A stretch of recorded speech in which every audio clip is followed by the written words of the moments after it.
Baby Metal makes his first appearance too on the YouTube channel. The first I'm take. surprised to see him on there. Yeah, me too. Have any of you seen this already? I have not.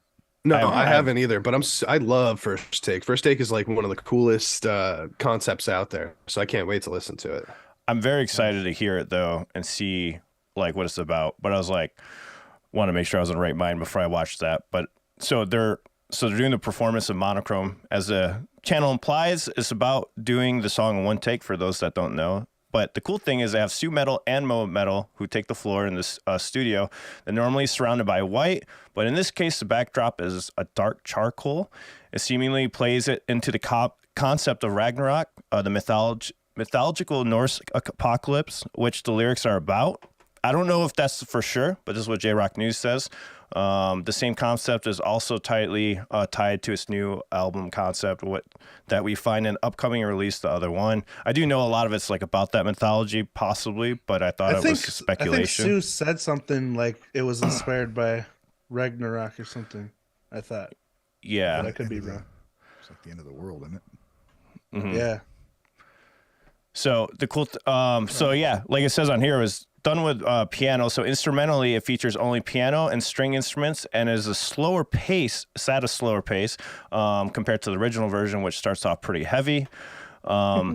Wave did hear this already. He has a reaction up. You guys should check that out. His reaction. But Wave, what did you think about the slower version in comparison to the actual heavy version of Monochrome by Baby Metal? It was one of those moments where one video just knocks me up to the next level of respect for a band, because I've never really experienced Sue's voice on such an intimate level. It's usually, surrounded by heavy metal music and huge flashy productions and stuff, or like a studio version where I can't see her singing. So like to see that, like how diverse and dynamic her voice is, that you don't really get in a full band version, because everything's, compressed and kind of at the same level and everything. Like, she showed so much emotion, and it was just really grabbing, or what is it? Gripping. Yes, gripping. Thank you. Captivating. Yeah. Both of those. Because I think I only paused once. Captivating. I think you guys know how much I had paused. It's like I get yelled at about it constantly in my comments, and yet I keep doing it. But like this song, I think I only paused one time, which is unheard of for me, because I was just like, did you tear up? Blown away. Huh? I'm looking forward to seeing it, and partly for what you explained, where even the videos they've released are official videos or live video, but it's still the studio cuts. I'm like, why aren't they having anything out live? They're being recorded. Mm-hmm. So I'm really looking forward to watching them, and it kind of stripped down like that to where it's not being affected.